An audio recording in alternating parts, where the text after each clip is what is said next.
Bienvenidos a todos. Hoy vamos a desarrollar dos charlas. La primera a cargo del doctor Alejandro Teijeira, que es especialista en ginecología y reproducción del Servicio de Ginecología del Hospital Privado de Comunidad, y va a hablar sobre asesoramiento en fertilidad en pacientes portadores de mutaciones para síndromes hereditarios oncológicos. Y luego va a hablar el doctor Basigalupi sobre anticoncepción cuando termine el doctor Teijeira.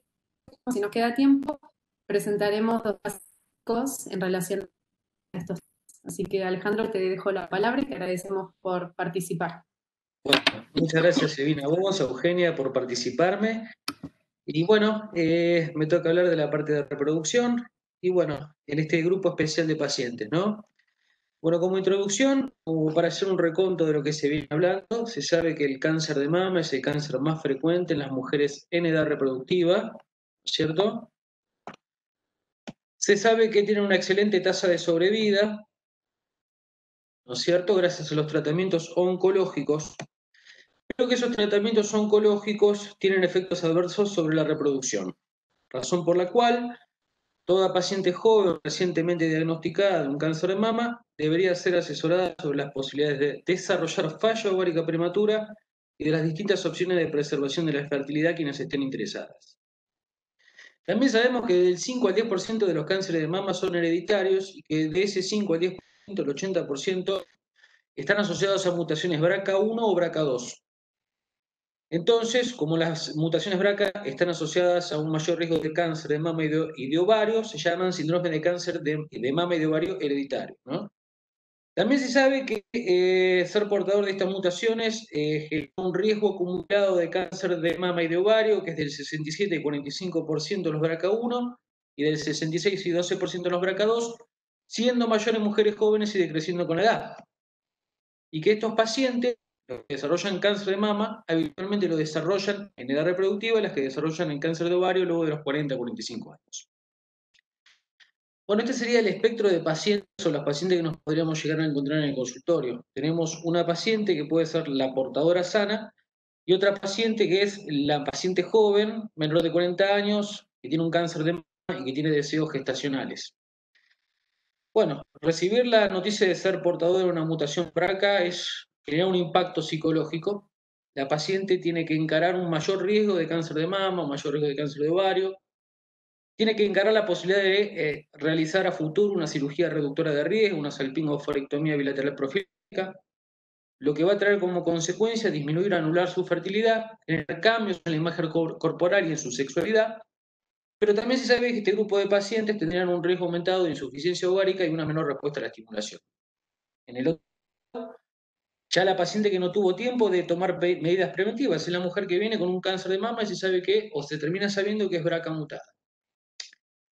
Esa paciente probablemente tenga que encarar terapias que afecten su reproducción, una quimioterapia, una hormonoterapia, y se le puede proponer ciertas estrategias de preservación de la fertilidad que cuando se le ofrece, se le explica a la paciente misma se cuestiona si esas estrategias son seguras, si en el contexto de un cáncer de mama el embarazo es seguro, y al ser una enfermedad que tiene riesgo de transmisión a la descendencia, ¿qué riesgo de transmisión a la descendencia hay? ¿Qué posibilidades de evitar esa transmisión puede llegar a existir? Bien. En lugar esa paciente luego del diagnóstico tiene que ser derivado a un área de oncofertilidad. Es considerado por la ASCO estándar of care y mandatorio. ¿Cuándo? Pronto como sea posible y antes de iniciar el tratamiento antitumoral. Bueno, vamos a ver un poquito cómo la mutación BRCA puede afectar, puede tener un impacto reproductivo, ¿no es cierto? Se sabe que estas mutaciones generan una alteración en los mecanismos de reparación del ADN, lo cual generaría una mayor predisposición o mayor susceptibilidad al estrés genotóxico, lo cual se ha asociado con un aumento de riesgo del envejecimiento ovárico, menor reserva ovárica y con las consecuentes alteraciones reproductivas. Bien. Para focalizarnos en dos puntos específicos, que es tal vez a lo que más apuntamos los especialistas en reproducción, cómo puede ser afectada la fertilidad, midiendo los niveles de hormona antimileriana por un lado y por otro lado las respuestas a la estimulación ovárica. En primer lugar, vamos a hablar de los niveles de hormona antimileriana. Y más adelante, cuando hablemos de las estrategias de preservación de la fertilidad, vamos a hablar sobre lo que es todas las posibilidades de respuesta a la estimulación de este grupo específico de pacientes. Bien, en esta fila lo que estamos viendo es una comparación, varios estudios, ¿no es cierto?, que comparan aquellas pacientes con mutación BRCA versus un grupo control, que es la población general, evaluándose un parámetro de reserva ovárica como es la hormona tiroidiana. Este primer estudio que estamos viendo en pantalla no muestra diferencias. Los estudios subsiguientes se ve que las pacientes portadoras de BRCA1 tienen menor reserva ovárica que las BRCA2, y en el último estudio de Johnson de 2017 se ve que las pacientes con mutación BRCA2 tienen menor reserva ovárica que las BRCA1. Como conclusión de lo que es parámetros de reserva por medición de hormona tiroidiana, edad, paridad, menopausia, etc., varios estudios que investigan esto no han visto diferencias entre las portadoras sanas, ¿no es cierto?, y las pacientes BRCA mutadas. Cuando se vio una diferencia negativa a favor de las BRCA1 mutados en parámetros de reserva. Lo que sí se ha visto es en este grupo de pacientes una menopausia una edad más temprana. Bien. Un paciente que viene con un diagnóstico de cáncer de mama, que tiene que realizar un tratamiento de quimioterapia, obviamente hay que ofrecer estrategias de preservación de la fertilidad. Primero vamos a hablar unas palabras de lo que es la quimioterapia y cómo puede afectar esta reserva ovárica. Se sabe que la quimioterapia no es un fenómeno de todo o nada.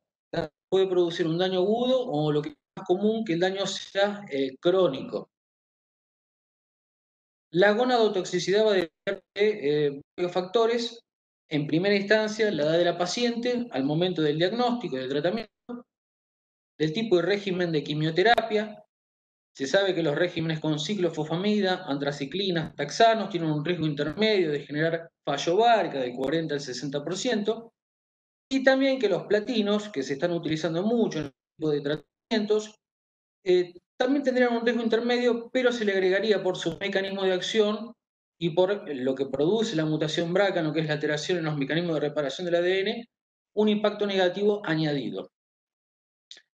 Los factores que puede afectar la gonadotoxicidad es la hormonoterapia, y también se sabe la eficacia del PARP y de los inhibidores del PARP y del olaparib en lo que es la enfermedad metastásica, pero cuando se empieza a utilizar, o en los ensayos en los que se está utilizando en la enfermedad más incipiente, los riesgos de gonadotoxicidad todavía tienen que ser evaluados.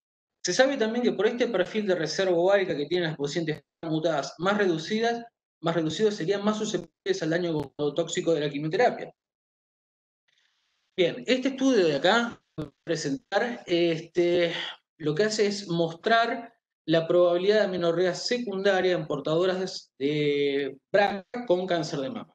Se vio que la amenorrea dependió principalmente, como siempre, todas las P que son estadísticamente significativas, sobre todo en la parte de reproducción, de la edad. Después, con el uso de tamoxifeno, también la diferencia fue estadísticamente significativa, y llamativamente, las pacientes que tenían una mutación BRCA2 tuvieron mayor riesgo de desarrollar amenorrea post-quimioterapia.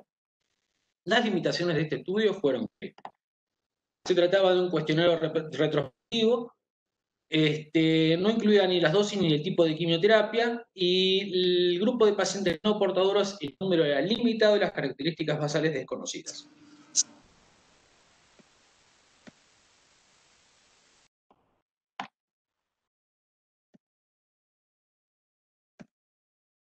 Bien, entonces por ahora sabemos que podemos decir que las pacientes BRCA mutadas, principalmente las BRCA mutada 1, tienen una menor reserva ovárica, que el daño gonadotóxico inducido por la quimioterapia sería más agresivo en este grupo de pacientes por su condición de base. Por ende, ¿qué estrategia de preservación de la fertilidad le podemos llegar a ofrecer? Bien, en primera instancia, siempre que hablamos de preservación de la fertilidad, lo más importante de todo es determinar el pronóstico de la enfermedad y qué expectativa de vida tiene la paciente. En segunda instancia, la prioridad siempre lo va a tener el tratamiento oncológico. Y en tercera instancia, que me parece muy importante aclarar, que las estrategias de preservación de la fertilidad pueden aplicarse antes, durante y después de la quimioterapia. y no son excluyentes. ¿Qué estrategia de preservación de la fertilidad conocemos? La criopreservación de embriones, la criopreservación de ovocitos, la criopreservación de tejido ovárico y la supresión ovárica temporaria con análogos agonistas de la GnRH. Vamos a desarrollar uno por uno.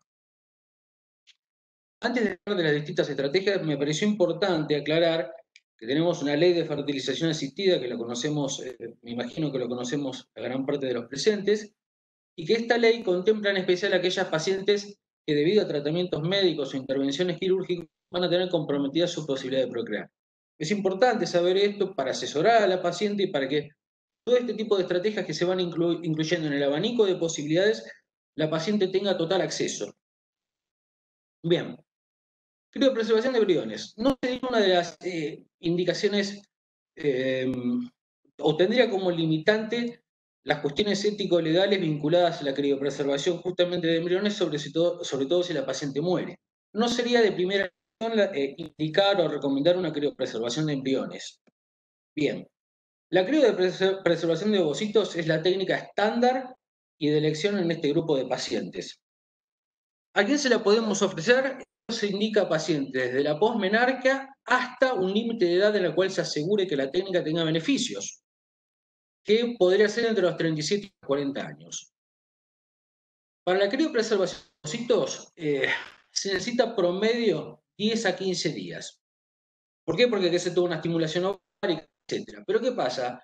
El concepto tradicional era de que podíamos iniciar, o que debíamos iniciar la estimulación ovárica en una ventana de tiempo que era la fase folicular temprana. Hoy en día se sabe que podemos iniciar la estimulación ovárica de manera aleatoria, lo que se llama random start.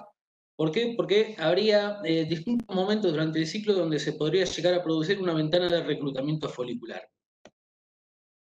También se sabe que luego de la quimioterapia y con la posibilidad de que exista un acortamiento de la ventana reproductiva del paciente, también se puede ofrecer criopreservar ovocitos en ese momento. Es lo que se llama ventana de oportunidad.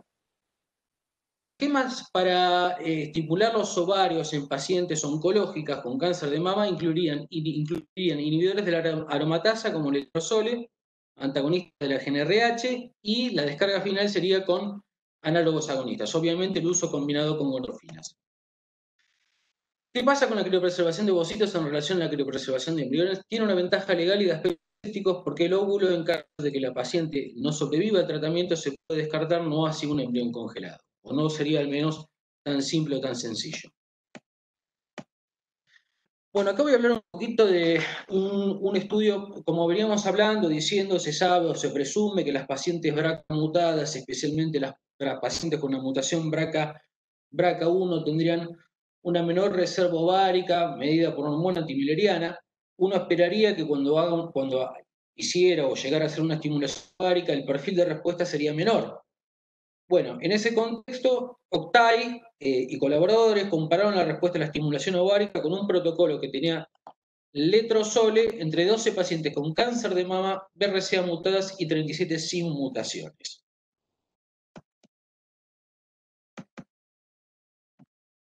Bien.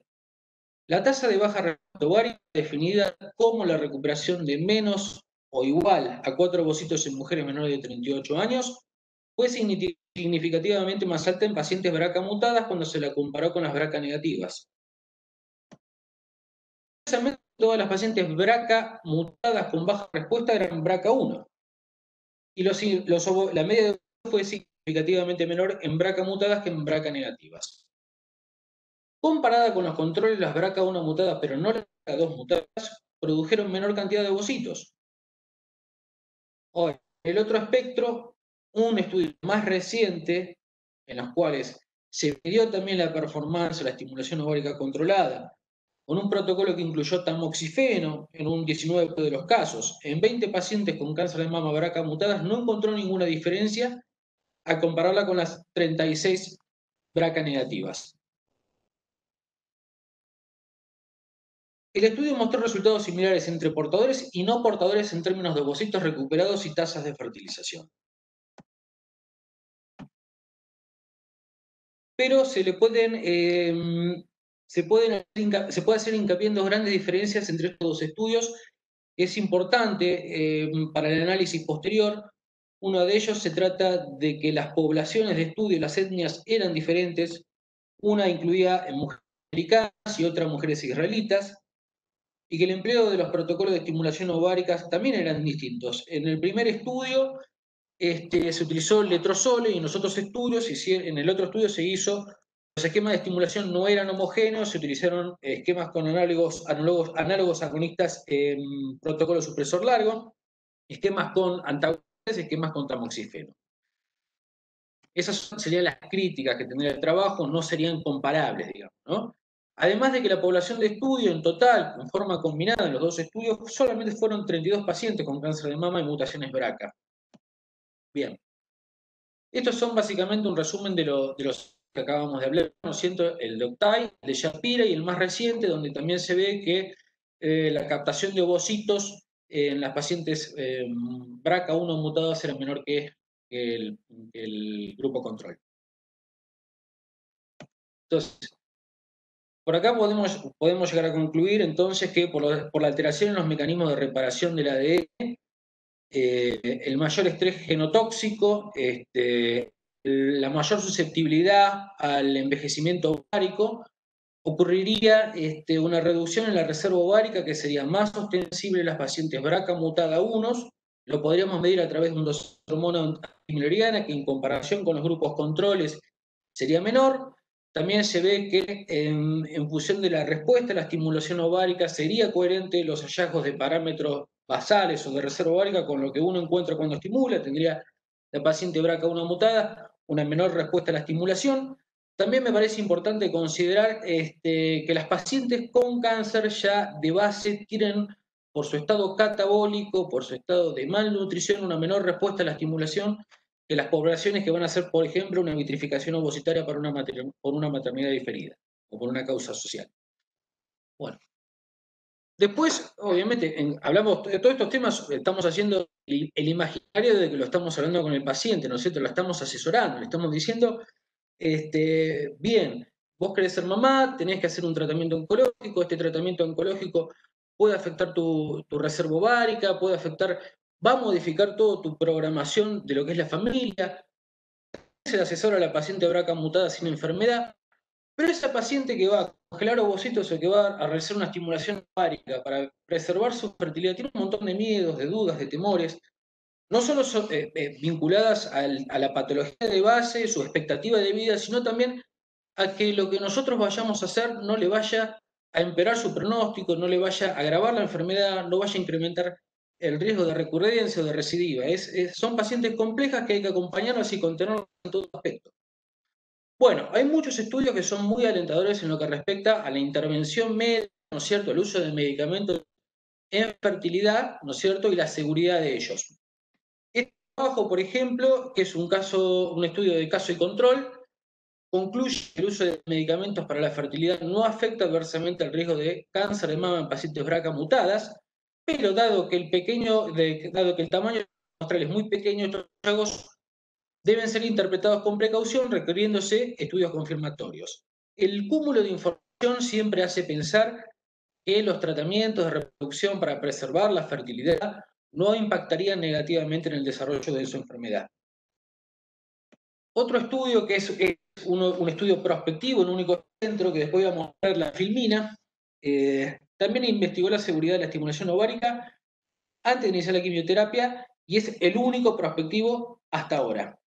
Todas las pacientes que realizaron un periodo de embriones recibieron un protocolo con antagonistas, incluyendo la administración del sole para mantener niveles estrogénicos dentro de niveles fisiológicos durante la estimulación ovárica.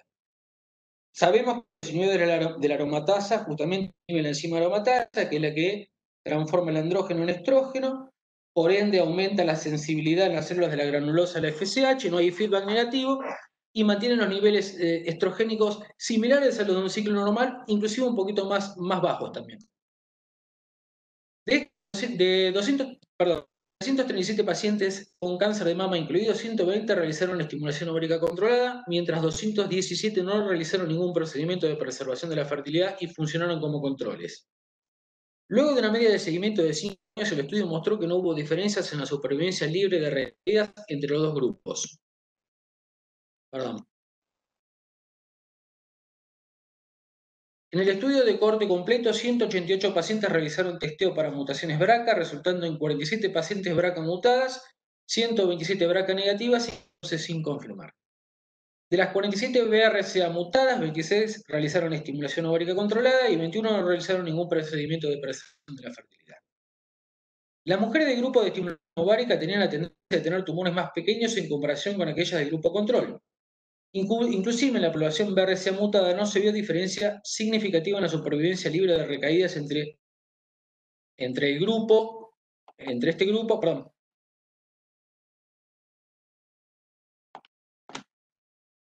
entre los dos grupos con una recurrencia en el grupo de estimulación ovárica y 2 en el grupo control. Bueno, esto sería este graficado, ¿no es cierto?, el prospectivo, detallado. La conclusión es que la estimulación ovárica con letrozole es improbable que cause un aumento del riesgo de recurrencia de cáncer de mama durante los 5 años posteriores al diagnóstico. Entonces, estaríamos indicando una estimulación, un tratamiento que no tendría un aumento de riesgo de recidiva. Sería un tratamiento seguro. Vamos sacando conclusiones en el medio. Criopreservación del tejido ovárico, ¿es una estrategia de preservación de la fertilidad? Sí. ¿Sería la más indicada para este grupo de pacientes? No, ya lo vamos a ver por qué. Pero me pareció importante destacar que la técnica ha dejado de ser considerada como experimental. Se sabe que tradicionalmente esta técnica estaba indicada en pacientes prepúberes o que no podían demorar el inicio de la quimioterapia, también como resguardo de cirugías recurrentes de ovario por patología benigna. Posteriormente, cuando se hace una criopreservación del tejido ovárico, se puede hacer el autotrasplante ortotópico en el ovario remanente en el bolsillo peritoneal, o en un bolsillo peritoneal, pudiéndose conseguir embarazos en forma espontánea. Bien, estamos hablando de una paciente a la cual probablemente le vayamos a indicar o que se le va a recomendar una cirugía reductora de riesgo, una salpingoforectomía bilateral profiláctica, hablar de una criopreservación de tejido ovárico para un posterior trasplante, sería un poquito contradictorio, ¿no? Casualmente está incluida dentro de las patologías con alto riesgo de reimplante de células malignas junto con la leucemia, el neuroblastoma, el Burkitt, el cáncer de mama avanzada y justamente este grupo de pacientes que son los BRCA-mutados. Pero hay una realidad que muchas pacientes van a hacer o que terminan haciendo la criopreservación de tejido ovárico, no conocen su estatus genético hasta luego de que hacen la criopreservación de tejido ovárico. Por esto más o menos esta frase lo que hace es resumir lo que les estuve comentando. Tendrá una indicación en el caso que se hiciera muy limitada a aquel grupo de pacientes muy jóvenes en los cuales la criopreservación de tejido ovárico y el posterior trasplante se tuviera que hacer antes de la edad indicada o recomendada para hacer la cirugía reductora de riesgo. No sería la estrategia inicial, no sería recomendable, pero bueno, en el caso de que no cumpla esos requisitos o que tenga porque también puede ocurrir que se haga esta criopreservación de tejido ovárico porque no tenía otra opción, no puede, por la razón X que sea el momento, no puede realizar ni criopreservación de embriones ni de ovocitos, ¿no es cierto?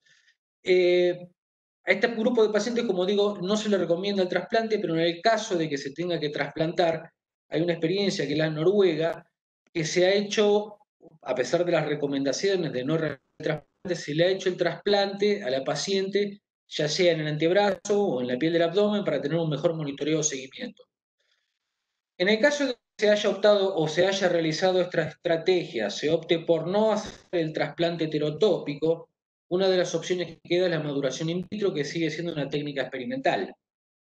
También se puede considerar que al momento de hacer la salpingostomía bilateral profiláctica, este grupo de pacientes congelarles paralelamente tejido ovárico. Bien. Este trabajo me gustó y lo quise poner porque ya venía visorando el hecho de que la criopreservación de tejido ovárico en breve iba a dejar de ser una técnica experimental. De hecho, compara la tasa de recién nacido vivo y sano entre ambas técnicas y vio el progreso de la técnica de la criopreservación de tejido ovárico, pero me gustó mucho porque además encontré este algoritmo que me pareció importante, muy importante, porque es un algoritmo que nos va a ayudar siempre a tomar decisiones. considerando siempre la ventana de tiempo que tenemos para actuar, el riesgo del tumor, de la enfermedad de base, de poder trasplantar células malignas al momento de hacer el trasplante, que lo cual nos va marcando una hoja de ruta. ¿No es cierto? Si yo tengo tiempo, lo que voy a hacer es una hiperestimulación ovárica, una estimulación ovárica para una criopreservación de ovocitos, eso no hay duda. Si no tengo tiempo y es un tumor que tiene un alto riesgo de reimplante de células malignas, ¿y qué voy a hacer? Le voy a hacer primero que nada una quimioterapia y posteriormente le voy a hacer una vitrificación ovocitaria. Pero acá como volvemos para atrás, como les había dicho, que las distintas estrategias se pueden aplicar antes, durante y después y que no son excluyentes, a esta paciente se le podría, como vamos a ver más adelante, durante la quimioterapia, aplicarle algún análogo agonista de la GnRH con un cierto efecto protector sobre su reserva ovárica. Ahora, si el riesgo de autotrasplante de células malignas es bajo, optás directamente por la preservación del tejido ovárico. En las mujeres, en las chicas prepúberes ya el espectro es totalmente distinto, ¿no es cierto? La opción que tienen, o las premenárquicas, la opción que tienen es directamente la criopreservación del tejido ovárico, pero con la misma salvedad, si la patología de base tiene un alto riesgo de reimplantación o de reimplantar, perdón, las células malignas, lo que se optaría es por una maduración in vitro que sigue siendo experimental, pero en el caso de que el riesgo de reimplante de células malignas sea bajo, esa paciente podría en un futuro acceder a un autotrasplante. No tiene que ver específicamente con el grupo de pacientes apuntadas, pero me pareció que este algoritmo es importante para la toma de decisiones. Y tal vez aplicar distintos puntos de lo que es la preservación de la fertilidad o distintas patologías. Bien. La estrategia, hablamos de crío de embriones, que no sería lo más recomendable en una paciente BRCA por el riesgo de los aspectos ético-legales si es que la paciente muere, la criopreservación de ovocitos que es la electiva, la criopreservación de tejido ovárico que no sería lo más recomendable. Un tema que fue ampliamente debatido, como dice la filmina, es la supresión ovárica temporaria con análogos agonistas de la GnRH. ¿Qué pasa? No podemos considerar a la supresión ovárica con los análogos una estrategia de preservación de la fertilidad. No es una estrategia de preservación de la fertilidad.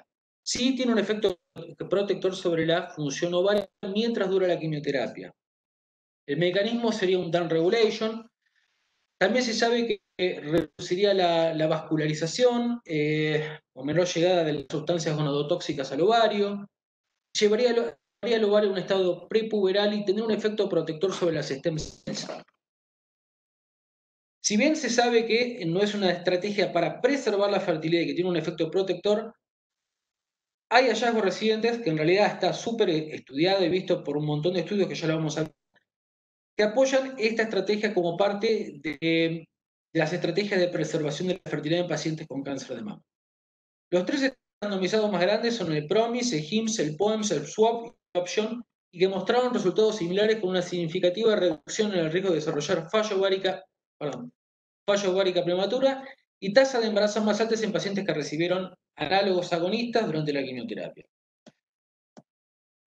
Un metaanálisis que incluyó 2 ensayos randomizados que investigaron el rol de esta estrategia en 1.231 pacientes con cáncer de mama confirmaron que la supresión ovárica temporaria con análogos durante la quimioterapia está asociada a un riesgo reducido de desarrollar fallo ovárica prematura inducida, como con un aumento de las chances de futuros embarazos. Considerando estos resultados, algunas guías actuales apoyan el empleo de esta estrategia para preservar la función ovárica y la fertilidad en pacientes con cáncer de mama. Bien, este trabajo un poco resume todo lo que venimos hablando, ¿no? Es una revisión sistemática, revisa todos estos trabajos que dijimos, 7 randomizados, controlados, 4 revisiones sistemáticas y 7 guías. La conclusión es, como decíamos, el análogo agonista no debe ser considerado una estrategia de preservación de la fertilidad, pero sí reduciría el impacto de la quimioterapia mientras se apliquen sincrónicamente. También quise pegar un poquito esto de la criopreservación ovárica que figuraba en este paper, en este trabajo. ¿Por qué? Porque nuevamente siguen o venían anticipando trabajos como uno ve, ya tienen su tiempo, 2017, 2018, que la criopreservación de tejido ovárico en breve va a dejar de ser una técnica experimental, pero paralelamente están hablando de lo que es el avance de la maduración inclusive sobre el material de tejido ovárico criopreservado. Es decir, yo en el transcurso de los años que hago medicina reproductiva vi el pasaje ya de dos estrategias de preservación de la fertilidad de la fase experimental a la fase clínica comprobada, la criopreservación ovocitaria del 2013 y recientemente la, la preservación del tejido ovárico. Y cuando uno parece que ve las cosas lejanas, la ciencia avanza a pasos agigantados y yo creo que no va a demorar mucho más la maduración in vitro ovocitaria en ser una estrategia de preservación de la fertilidad fehacientemente con eficacia demostrada. Más trabajos al respecto, lo que veníamos viendo, que se ha visto que con la supresión ovárica con análogos agonistas, el 50% de las pacientes menstrua a los 12 meses, que se ve un pequeño aumento en las tasas de embarazo en las pacientes que lo utilizaron. Bueno, y básicamente este cuestionario responde todo lo que estamos diciendo, lo que estamos hablando. ¿Reduce la tasa de amenorrea inducida por quimioterapia? Sí, hasta en un 50%. ¿Se puede considerar una técnica para preservar la fertilidad? No, no conserva la fertilidad, conserva la función ovárica durante el tratamiento. Es importante eso. Al reanudar la menstruación se evita la menopausia precoz, desconocido. El hecho de reanudar la menstruación equivale a la adecuada reserva ovárica, desconocido, pero les puedo llegar a decir que el hecho de menstruar no se correlaciona necesariamente con un parámetro de reserva, con la reserva ovárica. Sí, en mayor tasa de embarazo, sí, si bien la N es pequeña, 33 de 5 ensayos clínicos controlados, se ha visto, como veníamos diciendo previamente, un pequeño aumento en las tasas de embarazo. ¿Algo a descartar en las portadoras? Probable, es improbable, pero los datos individuales en pacientes están en metaanálisis y en curso. Bien, entonces, como estrategia de preservación de la fertilidad, en este grupo de pacientes, estándar, la vitrificación de ovocitos. La vitrificación de embrionaria, nuevamente decimos, no sería lo más recomendable por todo lo que venimos hablando de los aspectos ético-legales. La preservación del tejido ovárico en ese grupo reducido de pacientes que sería, yo creo que sería ese grupo de pacientes en los cuales uno hace la preservación del tejido ovárico y no cuenta con el estatus de mutación de la paciente o el estatus genético del paciente. Y obviamente la presión ovárica con los agonistas sí, en el contexto de cuidar el ovario para hipotéticamente luego aplicar otra técnica de preservación de la fertilidad. Bien, otra de las preguntas, estamos hablando siempre de esas dos primeras pacientes que veíamos al principio de la filmina, la paciente que es portadora y la paciente que tiene cáncer de mama, BRCA mutada, es joven, no tiene hijos. Le estamos diciendo, tenemos una opción para que vos puedas programar o planificar tu familia, luego de que pases este tratamiento, esta patología, te cures, etcétera. Pero la paciente te dice, está bien, me dijiste que el tratamiento que vamos a hacer no me va a aumentar el riesgo ni de recaídas ni nada, perfecto. Ahora, el embarazo, me pregunta la paciente, ¿el embarazo cómo puede llegar a afectar el desarrollo de mi patología, del cáncer que estoy tratando? Bueno, empecemos. A pesar de que la evidencia acumulada en los últimos años ha mostrado que el embarazo luego del cáncer de mama puede ser considerado seguro, hay muy poca información en relación a las pacientes BRCA mutadas. Un estudio investigó específicamente el impacto pronóstico del embarazo en BRCA mutadas. Este estudio de cohorte retrospectivo multicéntrico incluyó 128 embarazos y 269 controles no embarazadas diagnosticadas con cáncer de mama entre 1985 y 2010. Entre los casos de embarazo, 75 mujeres fueron diagnosticadas con cáncer de mama durante el embarazo y 53 tuvieron el embarazo luego del cáncer de mama. En toda la población en el estudio no se observó diferencias en las causas específicas de mortalidad por cáncer entre embarazadas y no embarazadas controles.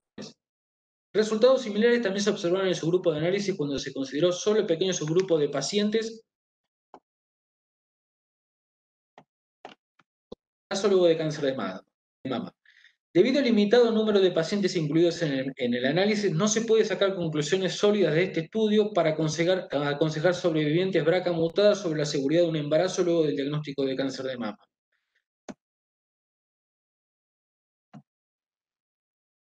Sin embargo, sería biológicamente improbable esperar un pronóstico diferente en relación al efecto del embarazo entre pacientes con o sin mutaciones BRCA. Bueno, es ongoing, ¿no es cierto? De 26 pacientes BRCA mutadas, 5 se embarazaron, solo uno tuvo una recaída, 17 meses después de la concepción, y luego de 57 meses de la recaída está viva. De las no embarazadas, con un total de 21, 6 tuvieron recaídas, que es un 28%. Y las BRCA negativas, en un N de 38, ninguna de las que se embarazó tuvo una recidiva, y de las no embarazadas, 4 tuvieron recidivas, que es un 14%. Esto es un ongoing.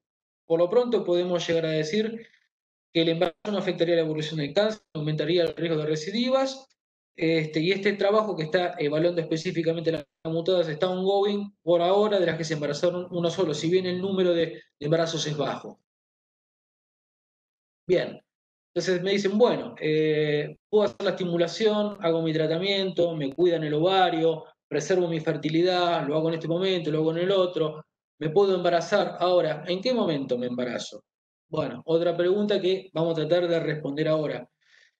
El estudio POSITIVE justamente es un estudio internacional conducido por el IPBESG con la colaboración de Big y NAPGC, que está actualmente en desarrollo para investigar la factibilidad y seguridad de una interrupción temporaria de la terapia endocrina para permitir embarazo en pacientes con cáncer de mama, ¿no es cierto? El estudio POSITIVE, desde la sigla. Este estudio puede aportar información importante para pacientes BRCA mutadas, particularmente BRCA2 mutadas, que habitualmente desarrollan tumores con receptores hormonales positivos y son candidatas a terapia endocrina adyuvante. Acá vemos un poquito el resumen de lo que es el trabajo. Se podría llegar a planificar un embarazo luego de 2 años de terapia endocrina, suspenderlo, posibilitar el embarazo, el amamantamiento, etc. Y luego continuar con la terapia endocrina por 10 años. Bueno, entonces, estamos hablando de todo lo que podemos hacer para preservar la fertilidad, ¿no es cierto? Pero bueno, después viene otro problema. Estas pacientes, como decimos, padecen una enfermedad que tiene un riesgo de transmisión o padecen una mutación que les va a generar un aumento de riesgo de padecer cánceres, que tiene un patrón de herencia en el cual se puede heredar con un 50% de probabilidades. Entonces, según las guías ASCO de este año, los resultados del testeo genético pueden tener un impacto profundo en las decisiones de planificación familiar, como estamos viendo, para los individuos en edad reproductiva que se les diagnostica ser portadores de mutaciones BRCA1, BRCA2 o de alguna variante patogénica. El asesoramiento sobre las distintas opciones reproductivas, como el diagnóstico PGD y reproducción asistida, deben ser garantizadas en las parejas que expresen preocupaciones respecto de la posibilidad de transmisión de mutaciones BRCA1, BRCA2 u otras variantes patogénicos a su futura descendencia. Además, se debe incluir una discusión exhaustiva en los potenciales riesgos y beneficios y limitaciones de las distintas opciones reproductivas. Bueno, ¿qué opciones reproductivas tiene? Sabemos que tiene un riesgo de un 50% de posibilidad de transmitir la mutación. Entonces, la paciente se le asesora al respecto. ¿Qué posibilidades tiene? Bueno, embarazo espontáneo, libre prenatal sexado. Ya voy a explicar a qué se refiere con eso. Vientre en alquiler o subrogación uterina. La adopción y la reproducción asistida con gametos propios o donación de gametos. El embarazo espontáneo. La paciente decide embarazarse espontáneamente. Esto yo no digo que es lo que se haga en la Argentina, es lo que está descrito en la bibliografía, porque obviamente cuando uno hace un estudio prenatal lo haría con la finalidad de, o quien opte por hacerlo, determinar el embarazo. Eso en algunas partes del mundo es factible, en la Argentina no. Pero bueno, está descrito dentro de las posibilidades. Embarazo espontáneo, sexado. Si es un varón, libre evolución, riesgo de transmisión del 50%. Si es mujer, biopsia prenatal y vamos al estudio genético. Ese sería el algoritmo de lo que plantea este esquema, o la situación que plantea este esquema. Como decimos, el diagnóstico prenatal realiza una biopsia de vellosidades coriales en el primer trimestre del embarazo con la posibilidad de terminación del embarazo en los fetos con portación de mutaciones. Obviamente, terminar el embarazo por un riesgo aumentado de cáncer de mama o ovario hereditario a veces, digamos que parece inaceptable, ¿no? Otra de las opciones es el diagnóstico genético preimplantatorio. Tratar de anticiparse a ese evento. Bueno, ¿en qué consiste? Una estimulación ovárica controlada con monitoreos ecográficos, así se ve un ovario durante una estimulación ovárica. Posteriormente a la estimulación se extraen los ovocitos del ovario por una punción aspiración folicular. Se hace una técnica de fertilización in vitro que corresponda sobre el ovocito maduro. Acá tenemos la evolución del desarrollo embrionario. Se hace una biopsia del trofectodermo hasta ahora, que es decir, el gold standard, se sacan unas células y se mandan a estudiar, ¿no es cierto? Eso a mí me va a informar si el embrión es o no es portador de la enfermedad genética. Para eso, previamente hay que hacer un análisis del ADN, al portador, a su pareja y un familiar de primer grado que también sea portador. Como dije, esta es toda la estructura del proceso que hacemos, la estimulación ovárica, la fertilización in vitro, la biopsia embrionaria, y considerar que el ESHRE aceptó el PGD para enfermedades hereditarias de aparición tardía, como el cáncer de mama y de ovario, hereditarios a partir del 2003. Obviamente, lo que en el estudio prenatal, el PGD produce controversias importantes, ya que por un lado las mutaciones no son letales y ser portador de una mutación no garantiza el desarrollo del cáncer, además de que las mutaciones eventualmente se expresarían durante la adultez. Por otro lado, el hecho de descartar embriones que por lo demás sean normales parece ser también inaceptable desde un punto de vista emocional, religioso y ético. Por eso no hay consenso si se debe realizar PGD en mujeres portadoras. Las que desean hacerlo deberán recibir la consejería psicosocial adecuada. Bien, esta es una serie de encuestas, para terminar, una serie de encuestas en las cuales, a sabiendas de la posibilidad de transmitir la mutación a la descendencia, ¿qué fue optando, qué decisión o por qué opción se fueron inclinando las pacientes? Bueno, el 56% dijeron que tendrían hijos independientemente del resultado, y si es positivo, el 42% optaría por un diagnóstico prenatal, el 27% adoptaría, el 20% adelantaría la edad de concepción y el 10% no tendría hijos. Otro, cómo el hecho de saberse portadora de una mutación modificó sus planes o su forma de planificar su vida, ¿no? El 16% cambió los planes de descendencia, es decir, adelantó su proyecto maternal. El 2% dijeron que optarían por un diagnóstico genético preimplantatorio, un 50% un diagnóstico prenatal, el 12% aceptó la interrupción del embarazo y el 85% necesitaba saber más sobre las técnicas de reproducción asistida y una reunión con el oncólogo, el genetista o el obstetra. Esta misma encuesta lo que demuestra es cómo pacientes portadoras de mutaciones BRCA decidían adelantar su matrimonio, ¿no es cierto? Y cómo también cambiaba la perspectiva a la hora de seleccionar sus parejas. Eh, y por último, este fue el orden de las opciones elegidas. La primera, el diagnóstico genético preimplantatorio; segundo, el sexado; tercero, el diagnóstico prenatal; cuarto, el embarazo espontáneo; quinto, la donación de gametos; y sexto, la adopción. Ya para terminar, como conclusiones, ¿el resultado del estudio genético impacta en los planes reproductivos? Sí. ¿Las pacientes BRCA mutadas podrían tener mayor tasa de infertilidad primaria y secundaria inducida por quimioterapia? Sí. La respuesta a la estimulación ovárica podría ser inferior, ya lo venimos hablando también. Embarazo tras cáncer de mama no parece tener efecto detrimental. Y en marcha estudios sobre la seguridad del embarazo tras cáncer de mama, eficacia de la estimulación ovárica y el rol de los análogos agonistas de la GnRH en preservación de fertilidad en portadoras. Portadoras con cáncer de mama que deseen preservar fertilidad, recomendar la criopreservación de ovocitos y no de embriones. Y obviamente las opciones reproductivas van avanzando en relación al avance de la medicina reproductiva, con el diagnóstico genético preimplantatorios, los estudios prenatales con sexado, y nunca dejar de lado como opciones de maternar la donación de gametos y la adopción. Bueno, muchas gracias. Bueno, muchas gracias, Alex, por la presentación muy completa. Muchas gracias, muy buena, Ale. Gracias. Abarcaste todos los temas, ¿eh? No sé Pasamos si hay por algo. todos lados. Sí, buenísimo. ¿Alguna pregunta que quieran hacerle al doctor? ¿La audiencia? Ahí escribí si las podían ir poniendo, pero me parece que no hay preguntas. Bien. Ahí Alejandra. Ahí está, Ana. Hola, Ana. Hola, Ana. Gracias.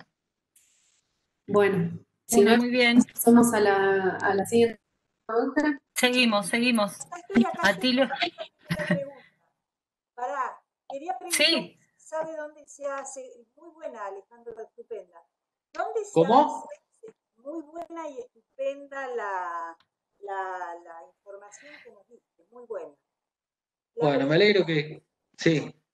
La pregunta es, si vos sabés dónde se está haciendo, si se hace la crío de ovario, porque el otro día me lo preguntan en la escuela y no lo pude contestar.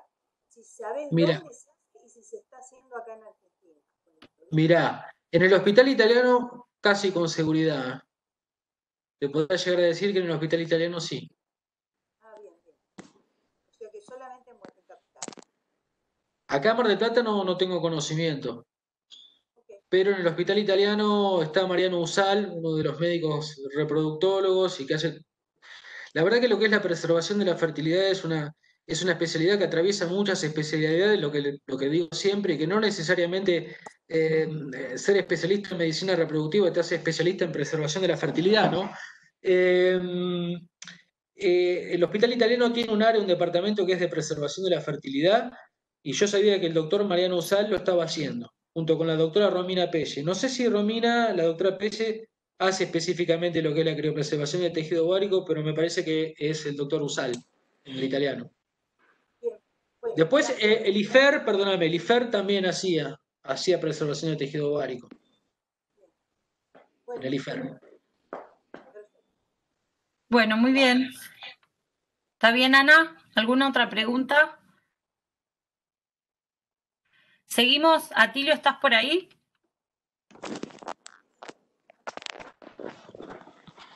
Habilita tu micrófono, Emilio, y ya podés cargar la presentación.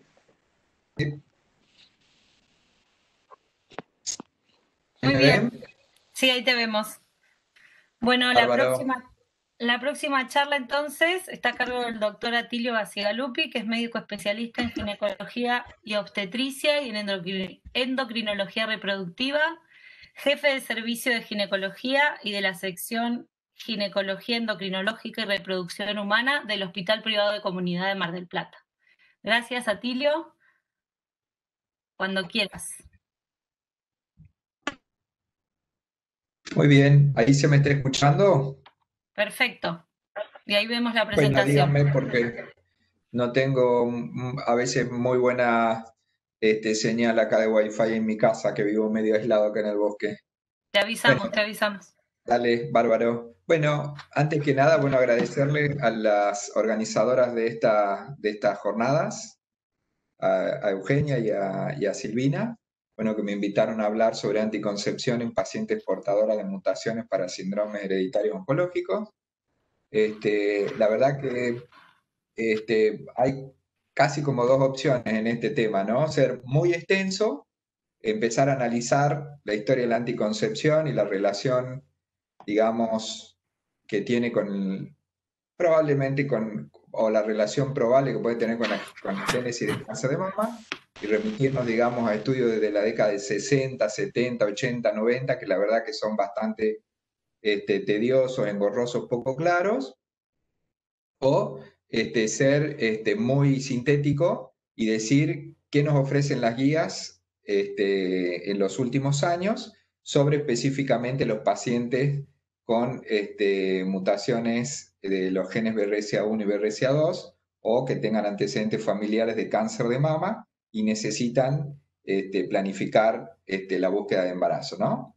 Así que bueno, conceptualmente voy a tratar de buscar un punto intermedio, ¿no? Para no cansar y tampoco para ser tan breve. Vamos a empezar, digamos, por hablar de anticoncepción en general, ¿no? Conceptualmente es posible, como le decía, abordar esta charla de dos puntos de vista, ¿no? Desde la anticoncepción en general, es decir, el enfoque que realizamos los ginecólogos en consultorio cuando una paciente nos consulta por esto o la pareja nos consulta por esto, cuando quieren diferir su maternidad, o directamente, como nos pasa a veces, cuando vienen con una patología previa sabiendo que la tienen o con un factor de riesgo y desean método anticonceptivo, ¿no? Que en este caso sería en una paciente que nos consulta sabiendo que tiene una mutación de sus genes BRCA1 y BRCA2. En la consulta en general por anticoncepción, para la elección del método anticonceptivo adecuado, siempre tenemos en cuenta, ¿no?, estos puntos, hablando en forma general, ¿no?, bien genérica, la edad de la paciente,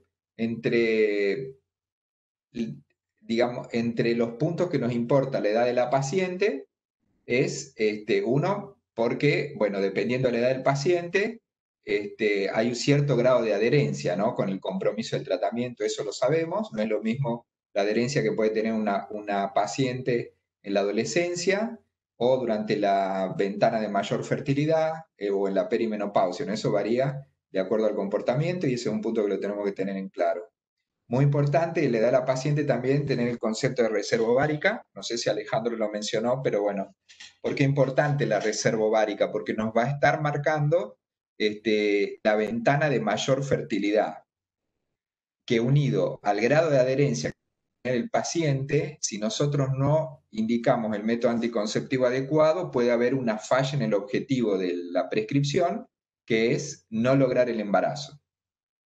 Después el grado de adherencia, como les decía, si tiene pareja estable o no, porque no solamente tenemos que ver ser eficaces en no lograr el embarazo, sino también ser eficaces en evitar la transmisión de enfermedades de transmisión sexual, o sea que muchas veces, si optamos por un método hormonal, debemos combinarlo con un método de barrera, ¿no? O para evitar enfermedades de transmisión sexual o para potenciar la eficacia del método principal que elegimos. Los deseos de fertilidad futuro, eso tiene mucho que ver, porque bueno, eso nos va a hacer elegir entre un método reversible o un método irreversible o definitivo, que son dos capítulos distintos y de distinta complejidad también, ¿no? Los antecedentes familiares, importantes. Tenemos puesta la mente ahora en lo que es cáncer de mama, cáncer de ovario, pero en anticoncepción en general son muy importantes y más frecuentes antecedentes familiares de otro índole, ¿no? Por ejemplo, antecedentes de migraña con aura, antecedentes familiares de eventos trombóticos venosos o arteriales, antecedentes de trombofilia. En este caso vamos a ver dónde situamos los antecedentes familiares de cáncer de mama o si tienen familiares con genes mutados BRCA1 o BRCA2. Y lo más importante, los antecedentes personales de la paciente que surge del interrogatorio, es la presencia o no de comorbilidades o hábitos que contraindiquen o condicionen la elección de un método anticonceptivo en particular. En este caso, lo que vamos a estar analizando es la paciente que consulta directamente con diagnóstico previo de ser portadora de una mutación en los genes BRCA1 o BRCA2.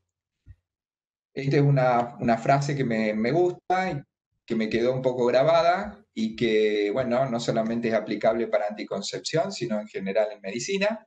Me dice que la experiencia anecdótica de un médico con los métodos anticonceptivos es francamente insuficiente para obtener la información exacta necesaria para asesorar a los pacientes. Sirve nuestra experiencia, pero no es suficiente, claramente.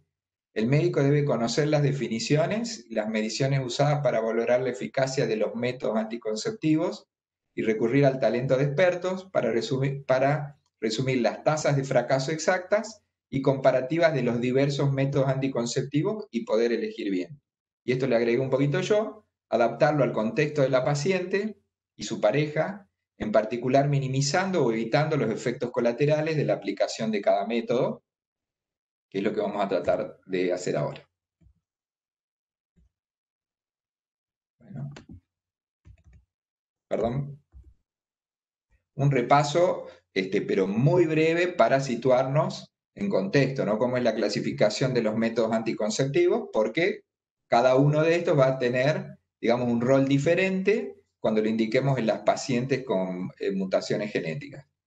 La gran división son los métodos reversibles e irreversibles o definitivos. Dentro de los reversibles tenemos los hormonales, que es un gran capítulo, porque son los más utilizados y que probablemente sean los que más sospecha nos van a provocar de un hipotético daño cuando los indicamos en pacientes con antecedentes familiares de patología oncológica hormonosensible o en las pacientes mutadas. Los hormonales con las diferentes vías de administración pueden ser combinados, estrógenos, progestágenos o progestágenos solos. Claramente no existen los anticonceptivos con estrógenos solos. Los dispositivos intrauterinos, que tenemos el DIU clásico de cobre y el sistema intrauterino con levonorgestrel, que es una combinación del DIU clásico con un método hormonal, los métodos de barrera, los métodos naturales, el coitus interruptus y los espermicidas, y de los reversibles, perdón, y los definitivos, la salpingectomía o ligadura tubaria y la vasectomía en el varón. Esto es un poco, no sé si Alejandro habrá hablado de lo que es reserva ovárica y mostrado un poquito estos gráficos que son clásicos. Parece raro, digamos, que hable de reserva ovárica cuando estamos hablando de planificación familiar. Es un término que se lo maneja claramente, digamos, en medicina reproductiva, pero que lo debemos manejar en ginecología en general y también en lo que es planificación familiar, ¿no? La reserva ovárica marca el número de folículos primordiales que están disponibles para ser seleccionados, para madurar y ovular en las distintas etapas de la vida de la mujer. Yo, a veces, los que me conocen, bueno, ya un poco repito siempre esto, pero me interesa que sea un concepto que quede y que quede claro. Acá lo que muestra la curva en color verde es el número de folículos disponibles, desde 0 ponen ahí, que sería del momento del nacimiento, en donde, digamos, en la vida extrauterina es el momento donde disponemos de mayor cantidad de folículos primordiales, aproximadamente 1 millón de folículos. Después, durante la infancia, sin menstruar, sin estar activado el eje hipotálamo hipófiso gonadal, por un proceso de atresia, de muerte celular programada, los folículos se van perdiendo inexorablemente, no podemos influir desde afuera para detener esta pérdida. En el momento de la menarca, ustedes saben que el número de folículos aproximadamente es 400.000. Después, cuando empieza a activarse el eje, alcanza su maduración. En cuanto a la ciclicidad, la coordinación a nivel central con el nivel ovárico, y la atresia, por supuesto, no se detiene a los 35 años, que es un punto de inflexión en cuanto a la cantidad de folículos disponibles. De los 400.000 que teníamos, llegamos a los 35 años con 35.000, y la edad de la menopausia marca claramente el nivel folicular 0. La curva roja, que se cruzan después de alrededor de los 40 años, quizá un poquito antes, un poquito después, marca la proporción de folículos de baja calidad. Esa combinación entre disminución en número y calidad nos va marcando en total lo que es el concepto de reserva ovárica. En esta curva me interesa marcar esta edad donde dice de fertilidad óptima, ¿no? Que está alrededor entre los 19 años, que es cuando se alcanza la madurez del eje, hay un pleno nivel folicular en cuanto a número y a calidad, y entre los 30 y 32 años, que por estas dos combinaciones, y por ahí también por la ausencia de comorbilidades que pueden influir sobre la fertilidad, que se van dando a medida que la mujer va cumpliendo años por patologías sobreimpuestas, está esta ventana de óptima fertilidad. ¿Por qué la señalo? Porque es donde a veces hay mayor consulta en cuanto a planificación familiar, y por ser la ventana de óptima fertilidad, es donde tenemos que utilizar métodos de mayor eficacia.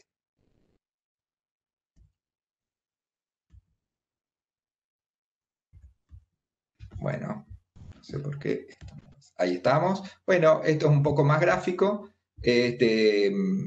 pero bueno, acá donde marca 0 es el momento del nacimiento, marca un poquito que el proceso de atresia ya empieza en la vida intrauterina, ¿sí? A partir más o menos de entre la semana 20 y 24, a partir de la semana 16 de vida intrauterina o 18, ya no hay más mitosis, sino que el proceso que predomina en las ovogonias es meiosis. Las mitosis alrededor, como les decía, de la semana 20-24 es 0. El patrón de folículos primordiales es mayor, es el máximo durante toda la vida de la mujer, que es más o menos 10 millones de ovocitos, cae bruscamente hasta el nacimiento, y lo del nacimiento ocurre lo que les explicaba recién. No me voy a detener acá, es lo que les acabo de explicar.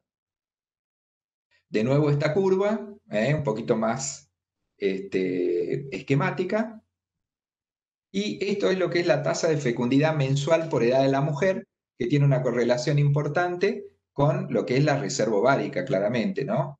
Fíjense que una mujer en la plena ventana de fertilidad, que decíamos que era entre los 20 y los 30 años, que acá es una curva amesetada en cuanto a porcentaje, simplemente hay una variación de un 5%, las posibilidades de embarazo por ciclo ovulatorio de la mujer o por mes son más o menos alrededor de un 22%, un poquito exagerado acá, no creo que llegue al 25%, y va cayendo gradualmente. Fíjense cómo cae en forma significativa a partir de los 35, 37 años, y después la caída es más pronunciada hasta ser cero, por supuesto, la tasa de fecundidad mensual, o por ciclo ovulatorio, o por ciclo, en la perimenopausia y en la menopausia.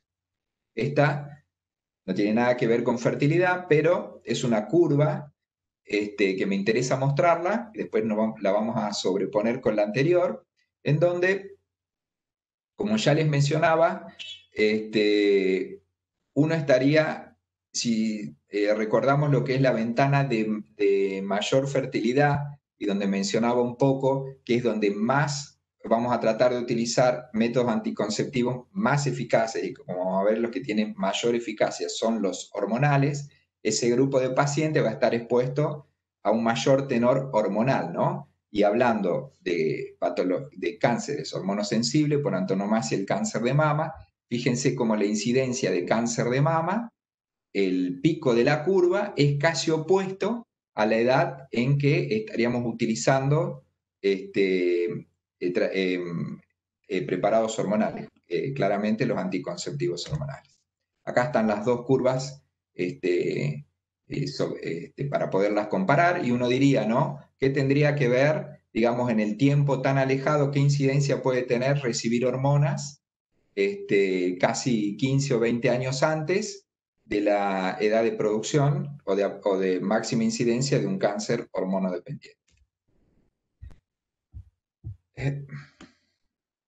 Bueno, de los métodos anticonceptivos disponibles, como les decía, volviendo un poquito al inicio de la presentación, en presencia de una paciente portadora de una mutación con genes BRCA1 y BRCA2, debemos enfocarnos en los que potencialmente puedan tener una acción biológica a nivel celular, una acción, digamos, deleteria, por decirlo de alguna forma, donde facilitan la expresión de estos genes mutados y predisponer al paciente al desarrollo de cáncer de mama, ¿no? Claramente estaríamos hablando de los anticonceptivos hormonales. Es importante entonces identificar y diferenciar, también un concepto que quiero remarcar en endocrinología ginecológica, que hay dos grandes grupos o dos grandes capítulos en donde escribimos preparados hormonales, ¿no? Por periodos más o menos prolongados. Y son la anticoncepción hormonal que estamos hablando ahora y la terapia hormonal, que quería conceptualmente diferenciarlo, porque a veces cuando tenemos pacientes en donde pensamos que existe riesgo de cáncer de mama o riesgo aumentado para cáncer de mama, como pueden ser las que tienen antecedentes familiares o genes mutados, a veces se nos mezclan los conceptos, se nos mezclan las prescripciones y también se nos mezcla el temor. Y a veces dejamos de tratar correctamente al paciente por temor y por no tener claramente los conceptos, ¿no? ¿Por qué difiere la anticoncepción hormonal y la terapia hormonal? Claramente por la finalidad de la indicación. En uno es posponer la maternidad o posponer los deseos de embarazo en forma temporaria o definitiva, y en la otra es mejorar calidad de vida cuando la función ovárica está decreciendo o cuando ya la función ovárica es nula. Mejorar calidad de vida y evitar comorbilidades a corto o a mediano plazo por la deprivación hormonal. O sea, son claramente diferentes la finalidad de la indicación. La edad de la paciente, me remito a las curvas que estaba presentando, ¿no? A lo que es la reserva ovárica, lo que son las distintas etapas de la mujer. Fíjense que las edades en que indicaríamos una u otra son totalmente opuestos. ¿Por qué remarco esto? Porque una está muy cercana al pico de incidencia de cáncer de mama y la otra muy alejada. El tiempo de duración de la anticoncepción hormonal y la terapia hormonal. La anticoncepción hormonal puede ser breve o puede durar años en la misma paciente, incluso sin interrupción. En cuanto a duración, el paciente estaría más expuesto estadísticamente anticoncepción hormonal que a una terapia hormonal en la peri o en la posmenopausia, ¿sí? Eso también lo sabemos claramente. El tipo de hormonas que indicamos, la verdad que si estábamos por ahí antes del año 2010, podía decir que eran diametralmente opuestas, ¿no? Por el tipo de preparados que había en los anticonceptivos hormonales y por el tipo de preparado que había en terapia hormonal. Ahora sabemos que se mezclan un poco, ¿no? Hay un poco de muchos de los progestágenos y ahora con el estradiol disponible en los anticonceptivos hormonales, son parecidas las presentaciones, no son iguales, pero son parecidas. Bueno, esto es lo que les decía recién, la relación de la edad de la paciente que está recibiendo cada uno de estos tratamientos y la edad promedio de la presentación a patología oncológica hormonosensible, específicamente el cáncer de mama, y las evidencias científicas disponibles en cada uno de los grupos en relación a cáncer de mama, sí o no. Disculpen, pero está lento. No pasa. Bueno, va con despacito, señor. Bárbaro. Bueno, elegir un método. Vamos a hablar vamos a dejar de lado, como decía en las filminas anteriores, los métodos que no tienen preparados hormonales, ¿no? Por la relación biológica que puede tener con el cáncer de mama. Para eso hice hincapié en que tenemos que elegir los métodos más eficaces posibles para llevar a cabo bien, digamos, nuestro compromiso de que la paciente no logre un embarazo no deseado, ¿no? Algunos métodos anticonceptivos sabemos que son más confiables que otros, ¿no? Y esto está definido por la eficacia. La eficacia en los métodos anticonceptivos se define por justamente la tasa de fracaso cuando los indicamos, ¿no? Eso se denomina índice de PERF y está dado por el número de embarazos que ocurren en 100 mujeres expuestas a relaciones sexuales en fecha periovulatoria, ¿no? Multiplicado por un coeficiente de 1200, cuando tenemos en cuenta el periodo de un año, o 1300 cuando se cuenta por ciclo ovulatorio, ¿no? Por ejemplo, ahí puse el ejemplo del DIU. ¿Cuál es el índice de PERF del DIU? ¿Sí? Es de 0,5, es decir que cada 200 mujeres en un año, una va a lograr embarazo siendo portadora de DIU. Las excepciones son los métodos definitivos quirúrgicos de la vasectomía y la ligadura tubaria, en donde el índice no se mide en un año, sino que se mide durante toda la vida. Y hay dos formas de expresarlo al índice, hay dos formas de medirlo o de leerlo, que es con el uso típico o común del método que se indica, que se refiere al promedio de falla cuando no siempre se utiliza en forma correcta o cuando no se lo cumple para como está diseñado exactamente. Y después el uso perfecto u óptimo, que se refiere al promedio de falla cuando siempre se utiliza en forma óptima o correcta.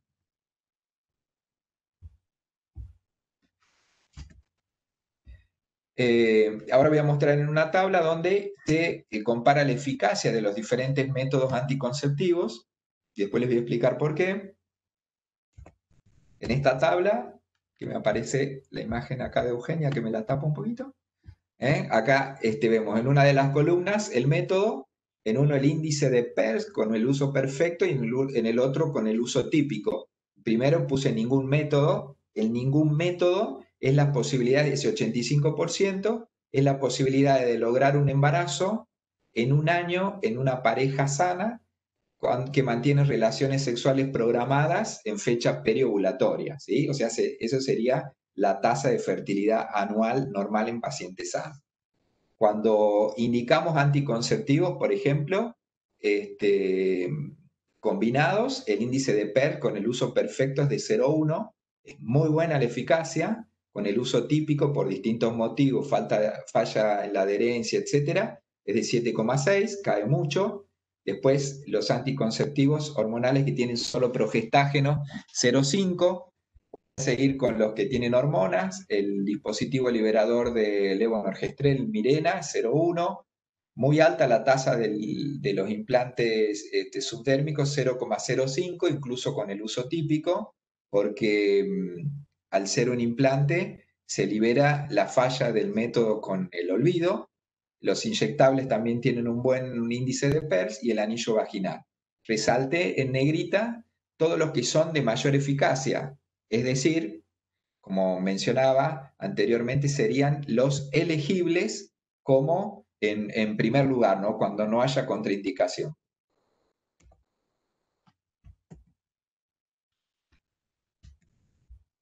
No sé por qué no puedo pasar esto, ¿eh?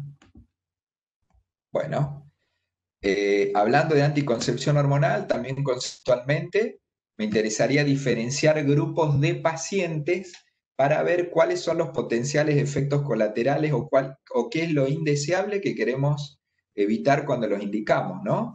Entonces, me pareció diferenciar estos grupos, ¿no? En pacientes sanas, que no sería el tema de la charla, en pacientes sanas con antecedentes familiares de cáncer de mama, en pacientes sanas portadoras de mutación en genes BRCA1 y BRCA2, estos dos ítems del medio son los que nos importan en la charla, y después un capítulo diferente, complejo, que son las pacientes con diagnóstico reciente o pasado de cáncer de mama, donde hay que enfocar esto de una forma totalmente diferente cuando hablamos de anticoncepción y claramente cuando hablamos de anticoncepción hormonal. Bueno, ¿cuáles son los componentes? Esto también lo voy a decir en forma breve, pero es necesario saberlo porque tiene importancia en la recomendación. ¿Cuáles son los componentes hormonales de los anticonceptivos? Hay componente estrogénico y el componente progestacional. Del componente estrogénico, el más utilizado históricamente y en los que están hechos la mayoría de los trabajos publicados, sobre todo los trabajos anteriores a la última década, al 2010, es el etinilestradiol. Ustedes saben que es un estrógeno potente, derivado del estrógeno del estradiol natural. Se le agregó un grupo etinino en el carbono 17, que lo hace estable por vía oral. El estradiol hemihidratado, que es un estradiol idéntico al estradiol natural, y de los componentes progestacionales tenemos muchas opciones.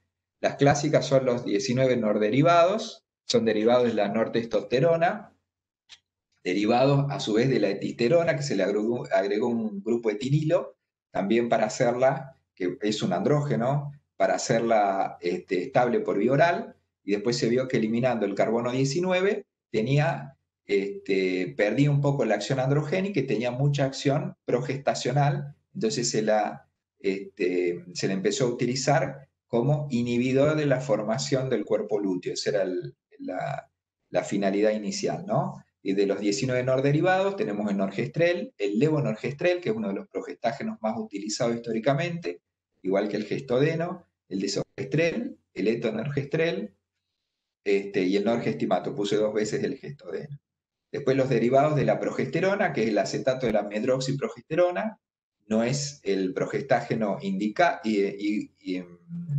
ideal como método anticonceptivo, tiene efectos colaterales y específicamente sobre la mama bastante indeseables. Y después tenemos los nuevos progestágenos, en donde están hechos la mayoría de los nuevos estudios, que son el dienogés, que es una 19 nortestosterona, pero que en lugar de tener un grupo etinilo, tiene un grupo cianometilo, que tiene acción antiandrogénica. No es de los más potentes, pero tiene una buena acción antiandrogénica. Después la drospirenona, que es un análogo de la espironolactona, y el nomegestrol, que es uno de los más nuevos de la industria, en forma de acetato, es derivado de la progesterona. Después la ciproterona, que en realidad no estaría indicado como anticonceptivo, lo utilizamos como tal, pero lo indicamos solamente cuando debemos dar prioridad a la acción antiandrogénica. Lo que está en negrita y lo que tiene asterisco son los componentes de las nuevas presentaciones, que me gustaría que los guarden un poquito mentalmente para poder interpretar los estudios de evidencia. Las definiciones utilizadas en los estudios epidemiológicos que les voy a nombrar ahora son muy clásicas y son las antiguas. son los anticonceptivos orales de dosis baja, así lo vamos a encontrar en los estudios. Fíjense que son los que tienen menos de 50 microgramos de etinilestradiol, que son inexistentes desde hace varios lustros, les diría, en el mercado. Los anticonceptivos orales de primera generación son los que contienen 50 microgramos, perdón, o menos, no eso más hay de etinilestradiol, se llaman los de primera generación. Los anticonceptivos de segunda generación, que tienen 20, 30 o 35 microgramos de etinilestradiol, y como progestágenos tienen levonorgestrel, norgestimato y otros derivados de la noretindrona. Eso sí tenemos ahora en el mercado de uso actual. Y después los anticonceptivos de tercera generación, en donde cambia la dosis total de etinilestradiol, que son de menos de 30 microgramos, y tienen como progestágeno el desogestrel o el gestodén.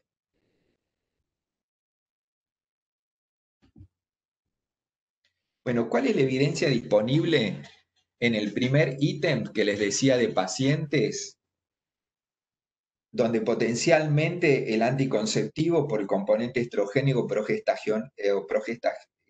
progestacional puede tener riesgo en el desarrollo del cáncer de mama en pacientes sanas? La evidencia es mucha, es confusa, y se remite, digamos, a los preparados de anticonceptivo que les mostré recién, desde la década del 70, 80, 90, donde prácticamente no se utilizan. La verdad que la mayoría de los estudios son de casos y controles, incluidos en los metaanálisis, son muy heterogéneos por cómo fue cambiando la prescripción de los preparados. Las formulaciones de los anticonceptivos orales combinados se han modificado mucho con el transcurso de los años, como les decía, cambiando los componentes, disminuyendo las dosis de cada preparado, lo que hace que los estudios no sean comparables los antiguos con los que tenemos ahora. La alta frecuencia de uso de anticonceptivos hormonales dificulta disponer en la población, dificulta disponer de grupos controles para realizar, por lo menos numéricos, para realizar estudios prospectivos, ¿no? La mayoría de los estudios son retrospectivos y esos entran en los metaanálisis. Pero lo que quiero que nos quede claro, que se descartó el aumento del riesgo de cáncer de mama en usuarias actuales o anteriores de anticonceptivos orales. El inicio de la edad temprana no tuvo nunca efecto alguno, por lo menos, no borro el nunca, digamos, porque en algunos estudios se creía que el inicio a edad temprana aumentaba transitoriamente el riesgo de cáncer de mama, y no se encontró asociación clara entre antecedentes familiares de cáncer de mama y aumento del riesgo en las usuarias actuales y anteriores, ¿no? Pido disculpa con esto de no poder pasar bien las filminas. Los estudios de casos y controles y metaanálisis publicados antes del 2010, realizados en base a usuarias de anticonceptivos, fíjense la dosis del etinilestradiol 50 microgramos, o con dosis menores, pero en combinación con progestágenos 19 norderivados, sin incluir los nuevos progestágenos que estaban resaltados en negrita, durante las décadas de 70, 80 y 90, generaron cierta controversia, como les decía recién, por la descripción de un leve aumento del riesgo de cáncer de mama en pacientes con uso previo en usuarias actuales, sobre todo si la edad de inicio había sido joven en la ventana esa que les explicaba yo de máxima fertilidad. Pero en las publicaciones a partir del 2010, 2014 y hasta ahora, las evidencias marcaron otra tendencia. Los estudios contemporáneos con formulaciones anticonceptivas recientes, que incluyen diferentes progestágenos, los nuevos, los de nuevas generaciones, ya no demuestran una relación entre anticoncepción hormonal combinada y riesgo de cáncer de mama, como les decía, en pacientes sanas sin antecedentes.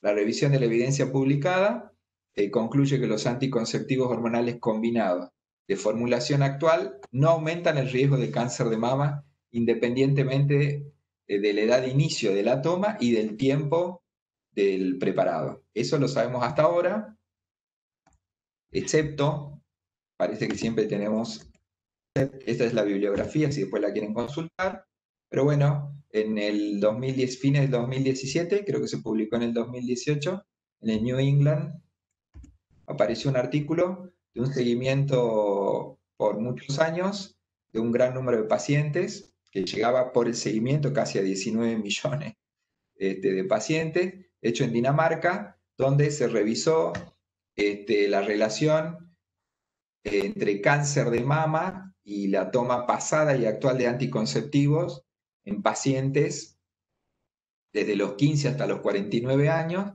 donde incluían los nuevos preparados de progestágenos. Incluso si se revisan las listas del trabajo, se incluyeron trabajos con drospirenona, que desde el 2001-2002 es uno de los progestágenos más utilizados, y en lugar de etinilestradiol se incluyeron muchas pacientes que recibieron estradiol. Se vio un leve aumento del riesgo relativo, muy bajito, pero bueno, este trabajo no llegó a influir sobre las guías de recomendación, como vamos a ver después. Evidencia disponible en el segundo grupo de pacientes, ¿no?, de anticoncepción hormonal y riesgo de cáncer de mama en pacientes sanas, pero portadoras de mutación en genes BRCA1 y BRCA2. De nuevo, un poco parece la historia de los trabajos, lo que se daba en las pacientes sanas sin genes mutados, donde la historia de los trabajos es un poco confusa, no concluyente. Le voy a mencionar que por ahí es uno de los primeros, publicado en el 2005, donde compara 1.156 mujeres con cáncer de mama diagnosticados antes de los 40 años, en los que se incluyeron 47 casos de pacientes portadoras de mutación BRCA1, 36 portadoras de BRCA2 y 815 casos controles. Resumiendo, después de todo el trabajo para que lo vean, los resultados indican un aumento del riesgo de cáncer de mama. Esto ya es como reafirmando lo de los trabajos que les decía previo a los del 2010, con formulaciones viejas, asociado a las usuarias de anticonceptivos, pero antes del 1976, que cuando tenían dosis de 50 microgramos de etinilestradiol. Sin embargo, este trabajo en el 2005 reporta una disminución del riesgo en usuarias, que tenían diagnóstico de mutación de gen BRCA1, ¿sí? Este es el trabajo. Otro trabajo que es del 2008, es muy similar, reporta una asociación entre anticonceptivos orales y cáncer de mama en portadoras. Tampoco, menciona una asociación en las usuarias de anticonceptivos orales y cáncer de mama en pacientes con mutación de genes de oncogen BRCA1. E incluso recomienda su uso para la disminución, como ya sabemos, de cáncer de ovario. Este fue publicado en 2008. Pero creo que de todos los trabajos el que sobresale es por ahí es el que más deberíamos escuchar si tenemos que emitir alguna recomendación. Publicado en el 2014, es un trabajo bastante extenso de casos y controles, es multicéntrico, está realizado en 72 centros de 13 países, se seleccionaron 2.592 pacientes portadores de mutaciones BRCA1 y compara la incidencia de cáncer de mama entre las usuarias de anticonceptivos orales combinados y no usuarias según la edad del primer uso del anticonceptivo, según la edad del diagnóstico del cáncer y el país de residencia. Lo que se vio es que las mujeres portadoras de mutaciones BRCA1 que usaron anticonceptivos, que comenzaron a utilizarlo antes de los 20 años de edad, se asoció con un aumento significativo del riesgo de cáncer de mama, con un R de 1.45, parece medio elevado ahí. El uso de anticonceptivos entre los 20 y los 25 años pudiera aumentar muy levemente el riesgo, 1.19. El efecto es limitado a los cánceres de mama diagnosticados antes de los 40 años. Es importante, el riesgo de diagnóstico temprano de cáncer de mama aumenta, este dato también es importante, en un 11% con cada año adicional del uso de anticonceptivo cuando se ha iniciado el anticonceptivo antes de los 20 años. Fíjense, estamos hablando de la ventana o en la etapa de la vida donde estábamos hablando de la ventana de mayor fertilidad y donde más se utilizan anticonceptivos, ¿sí? ¿Se acuerdan de lo de la curva? Gráficamente es más fácil recordar. El uso del anticonceptivo no aumenta el riesgo de cáncer de mama diagnosticado después de los 40 años. Eso también es muy importante. y no se incluyen en el estudio mujeres con mutaciones BRCA2, ¿sí? Los autores concluyen que en mujeres sanas portadoras de mutaciones BRCA1, el uso de anticonceptivos orales antes de los 25 años, por esas dos, aumento en la frecuencia de 1.45 y de 1.19, antes de los 25 años de edad, aumenta el riesgo de diagnóstico de cáncer temprano de mama, como decíamos, antes de los 40 años. Y que el riesgo en mujeres, que el riesgo en estas mujeres aumenta con la duración del uso. Por ello, a pesar del efecto protector sobre el cáncer de ovario, particularmente el efecto protector significativo en las mutadas BRCA1, recomiendan cautela para el uso de anticonceptivos orales antes de los 20 y 25 años, pero bueno, igualmente recuerden este trabajo y el de el New England que les mencionaba recién para ver si están incluidos en las guías de recomendación.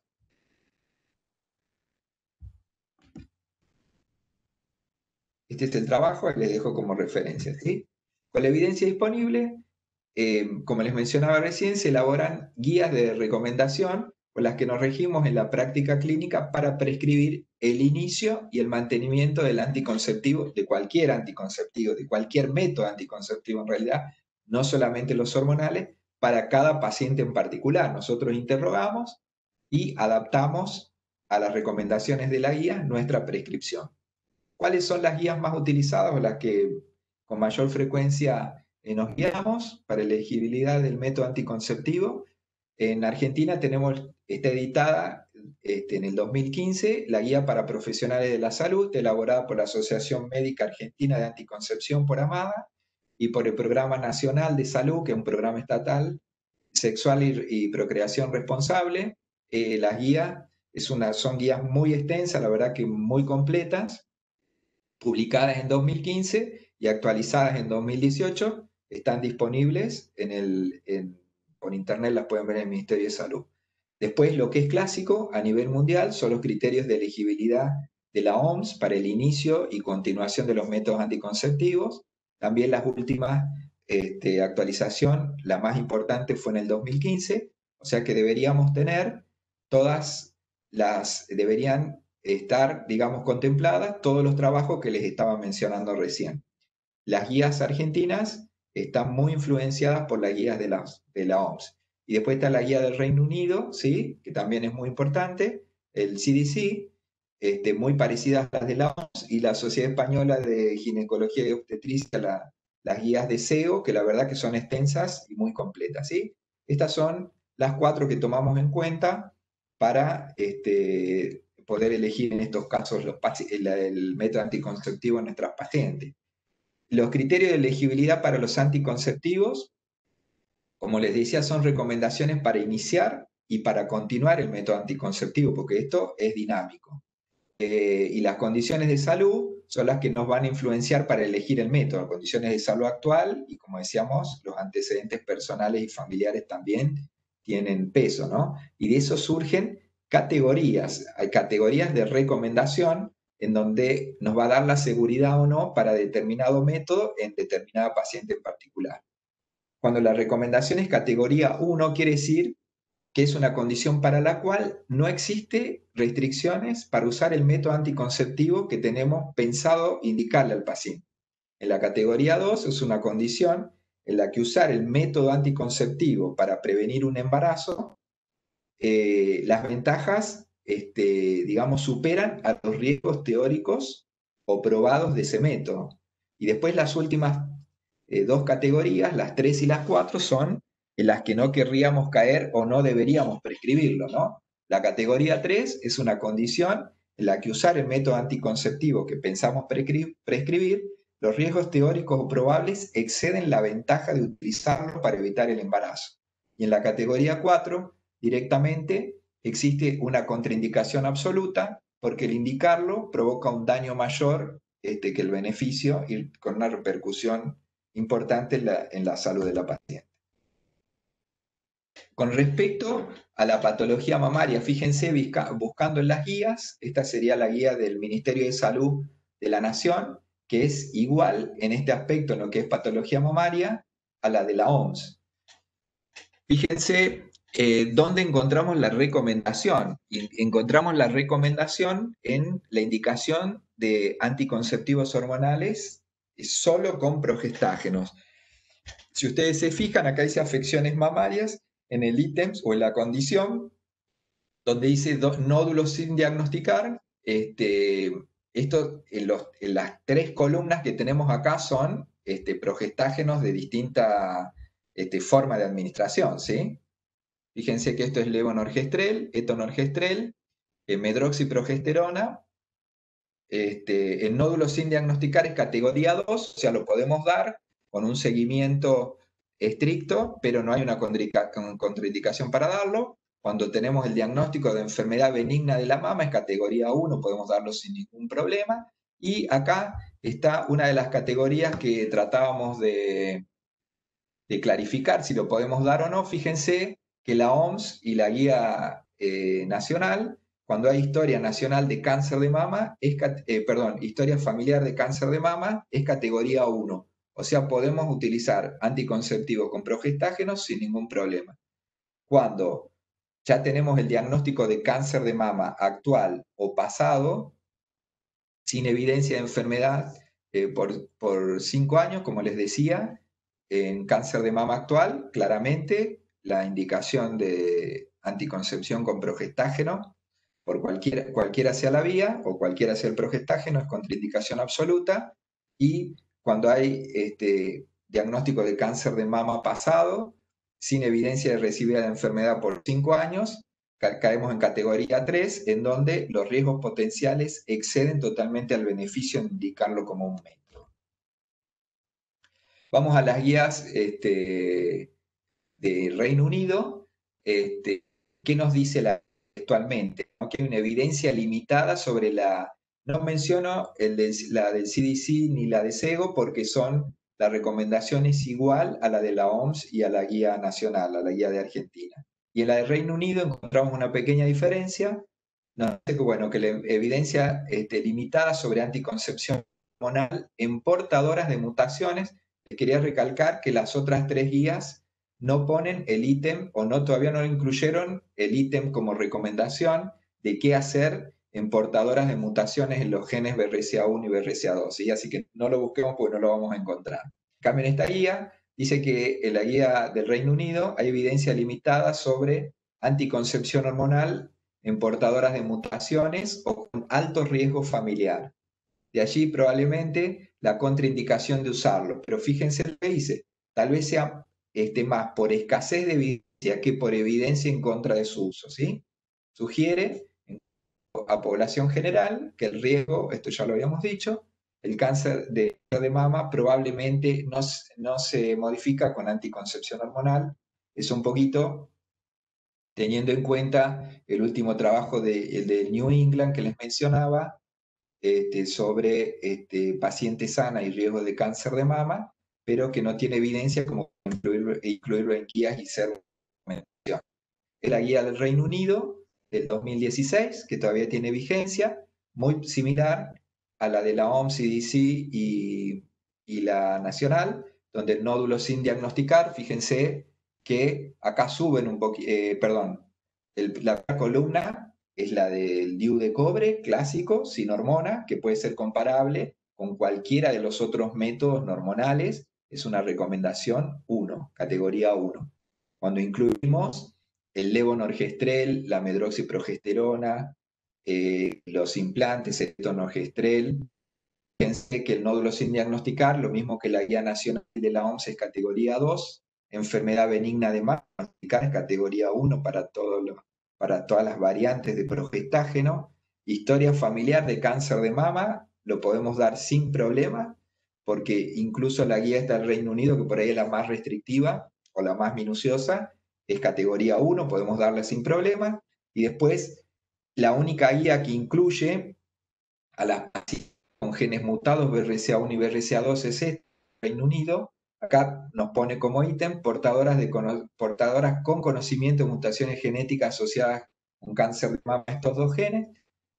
Por supuesto, podemos utilizar el DIU, porque no tiene ninguna implicancia biológica, es no hormonal, y después indicación de progestágeno sería categoría 2, o sea, podemos darlo con un margen de tranquilidad muy importante, sabiendo que el beneficio de evitar el embarazo es superior a un potencial riesgo en aumentar la posibilidad de que estas pacientes tengan cáncer de mama.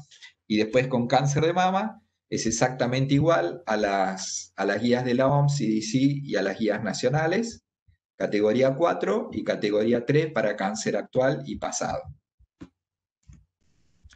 ¿Qué podemos concluir de esto que parece bastante engorroso y donde no está la última palabra dicha? ¿No? En realidad las conclusiones no son de ninguna guía, sino que son un poco las que pongo yo para poder hacer una recomendación en base a la evidencia, que no existe evidencia actual que sugiera contraindicar firmemente la prescripción de anticoncepción hormonal en pacientes con antecedente familiar de cáncer de mama o con diagnóstico de mutación para genes BRCA1 y BRCA2.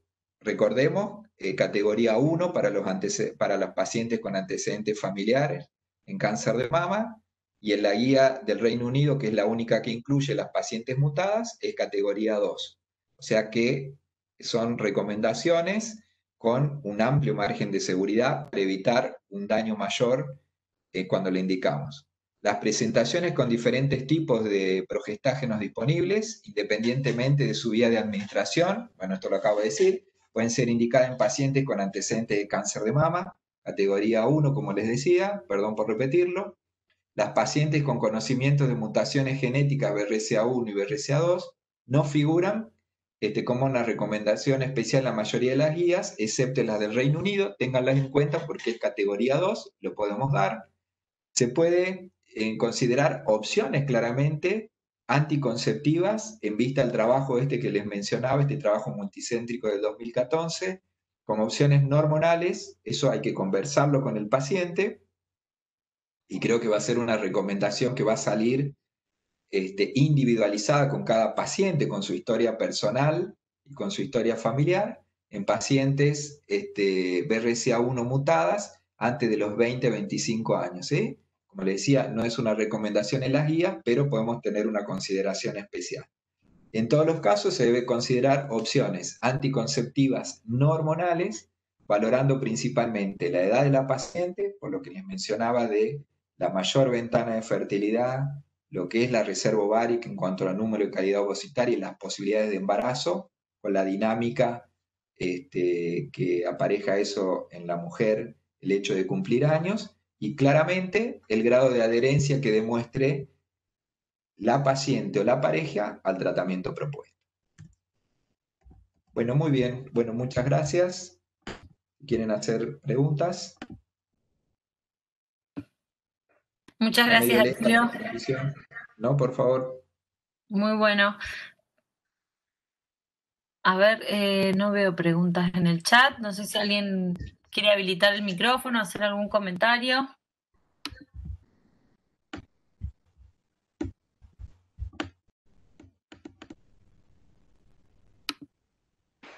¿No? Atilio. ¿Me sí. escuchás?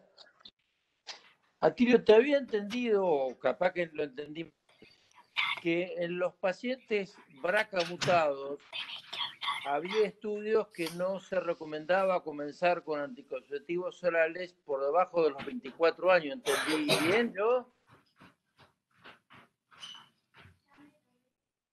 Está silenciado, Atilio. Ah, bueno, o alguien, o Tejera, si está. Ahí está. ¿Ahí se me escucha? Sí. Sí, te repito la pregunta, Atilio.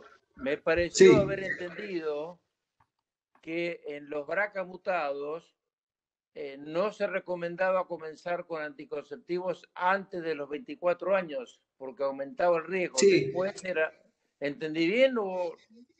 Sí, en realidad, digamos que en parte del temor actual que existe en indicar anticonceptivos hormonales en los pacientes BRCA1 y que se extrapola un poquito también o se confunde a los BRCA2, es por ese trabajo que le explicaba, ese trabajo multicéntrico del 2014, en donde en realidad lo habían diseñado para ver el grado de protección de los anticonceptivos ya conocidos sobre cáncer de ovario, en las pacientes BRCA1 mutadas especialmente, y lo dividieron por grupo etario.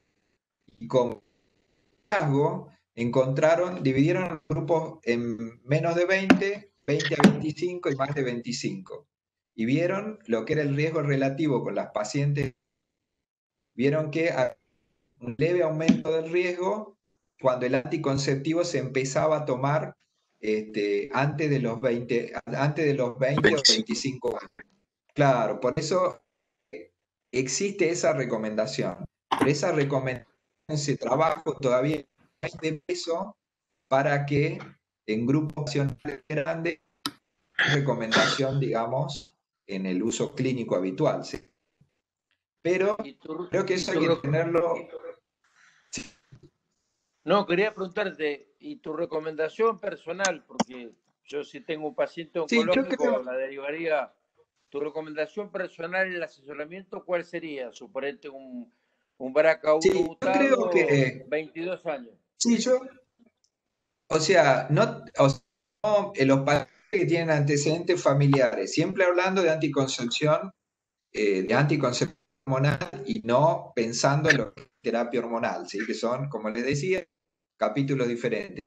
Los pacientes BRCA2 y con antecedentes familiares no tendría, digamos, problema en indicarlo, le transmitiría esa información al paciente, la tranquilizaría, porque también hay que tener en cuenta que si uno está hablando con una paciente de esa edad, en donde las posibilidades de embarazo son elevadas, y indica un método menos que ponía en la filmina, insistía con el índice de PERS, el efecto colateral embarazo no deseado. Y eso nosotros no podemos medir las consecuencias, eso es medio imponderable. Puede ser que no sea deseado, pero termine siendo deseado, etcétera, etcétera. O también un embarazo que termine en un aborto provocado, ¿sí? O sea que eso también nosotros lo tenemos que medir. Pacientes BRCA2 mutadas y con antecedentes familiares en primer grado no tendría problema en indicarles anticonceptivos. De hecho, las guías de recomendación nos apoyan, digamos. En pacientes BRCA1 le indicaría y sí lo indicaría, digamos, ¿no? Si, por ejemplo, una paciente que veo que va a tener baja adherencia a otros métodos anticonceptivos no hormonales, por lo que les decía, por la posibilidad de un embarazo no deseado, lo indicaría. Ahora, ¿en quién no lo indicaría? Y ahí un poco respaldado con ese trabajo, en las pacientes donde el temor es grande. Ahí yo creo que hablaría con ella. ¿Por qué? Porque ese temor grande al cáncer de mama, si lo asocia con anticoncepción hormonal, va a hacer que ella potencie el uso correcto de métodos no hormonales, ¿no? ¿Qué es lo que nos pasa con otras comorbilidades, ¿no? Por ejemplo, pacientes que tienen compromiso severo de función renal, y tienen temor a entrar en diálisis y saben que no pueden recibir anticonceptivos hormonales, se adhieren mucho a la anticoncepción no hormonal. O sea, en conclusión, no hay evidencia hasta ahora para contraindicarla, porque es categoría 2, pero sí lo contemplaría en los pacientes que tienen, por historia familiar y por diagnóstico de mutación BRCA1, mucho temor a utilizarlo. ¿Por qué? Porque va a bajar la adherencia en realidad, ¿no? El temor va a hacer que no lo pueda cumplir y va a dejar de ser eficaz. Bueno, si les parece, tenemos un caso para presentar, discutir y a ver qué opinas y qué opinan los disertantes y qué le hubiesen recomendado a esta paciente. Bien, ¿ahí me escuchan bien? Sí. Bien.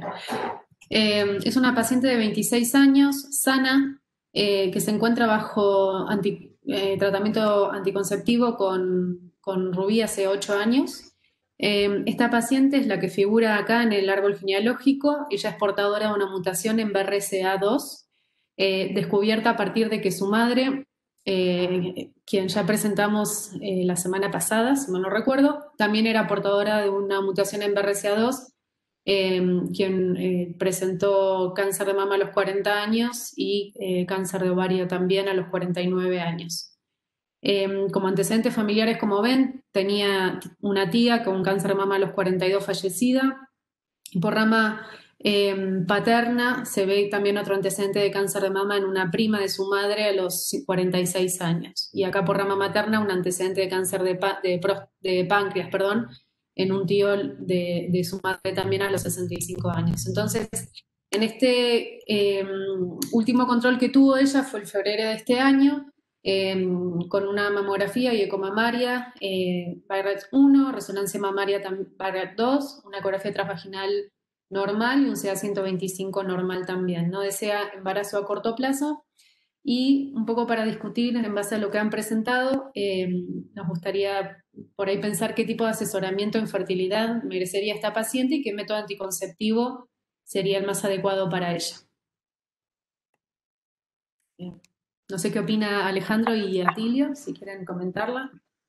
¿Te parece, Atilio, que dé respuesta, por lo menos tu opinión, a la primera pregunta y vos a la segunda? Dale, dale. Bueno, como venimos hablando, se ha visto que las mutaciones BRCA se asocian a un deterioro en la reserva ovárica, una menor respuesta a la estimulación, que es más ostensible ese deterioro en la reserva ovárica en las pacientes BRCA1 que en las BRCA2, pero no está descartado que la paciente BRCA2 tenga menor reserva ovárica y por ende menor respuesta a la estimulación. Lo que pasa es que la paciente BRCA2, la deficiencia se hace ostensible la alteración en la mutación en forma más tardía, es por eso que se propone también la salpingoforectomía en forma más tardía, etc. Yo a esta paciente le asesoraría respecto de que tiene una menor ventana reproductiva, ¿no es cierto? En términos reproductivos le diría, tenés menos tiempo para lograr el embarazo, probablemente se te vaya a proponer una estrategia de reducción de riesgo como una salpingoforectomía bilateral, si bien en esta paciente se difiere o se retrasa un poco más esa estrategia. Preguntaría cómo es su condición, si está soltera, si está en pareja, cuál es su proyección familiar. La asesoraría sobre los riesgos de transmisión de esa mutación y tiene 28 años, me dijiste, o 26. 26 años. Bueno, la verdad que si quisiera criopreservar ovocitos está en una buena edad. Excelente edad, te diré. Bien. ¿Atilio? Tiene 26 años, no, y esto por ahí para Atilio, y toma anticonceptivos hace más de 8. Y está sana. Está silenciado, Atilio. ¿Ahí me escuchan? Sí. Bárbaro. Porque se me fue un poquito el audio cuando estaba hablando Silvina, pero estoy viendo acá bien los antecedentes. No, en realidad yo le diría, primero es joven, así que buena reserva ovárica, no me preocuparía mucho por eso, porque está en una edad lejos donde uno a veces insiste un poquito más si hay deseos de embarazo que lo vaya pensando, digamos, si su cuestión vivencial reúne las condiciones, pero con respecto a la anticoncepción le diría que siga con lo mismo, que realmente si tiene pareja estable, me remito a las gráficas que presentaba, en la máxima ventana de fertilidad, y no hay ningún trabajo que para las pacientes portadoras de mutaciones BRCA2 y ninguna guía que nos recomiende dejar el anticonceptivo, ¿no? Una recomendación de categoría 2, la tranquilizaría y me enfocaría más en seguir el riesgo global que tiene ella por mutación BRCA2 que por la anticoncepción, que pueda tener algún factor, digamos, que la predisponga a algo, ¿no? Pero no, yo seguiría exactamente con lo mismo.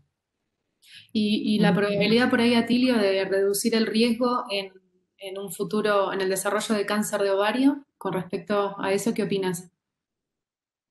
No, eso no me acuerdo si lo pasé, me parece que lo salteé, pero sí, viste que eso está comprobado, ¿no? En realidad no lo mencioné, claro, porque eso está claramente comprobado, ¿no? O sea, se beneficiaría de eso. Incluso yo lo que le diría es que está bien que lo esté usando y que trate de no cambiar de método si tiene buena tolerancia. Por dos motivos. Uno, porque no le va a sumar el riesgo para desarrollo de cáncer de mama sobre su mutación. Y sí le va a disminuir el riesgo comprobado por años de uso sobre la potencialidad de desarrollar cáncer de ovario, ¿sí? Perfecto, gracias. Bueno, No, muy nada. bien. Ninguna pregunta, ¿no?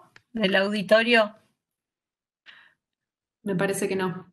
Bueno, Bueno, seguimos. muy bien. La semana que viene es la última presentación, las últimas presentaciones de las jornadas. Los esperamos.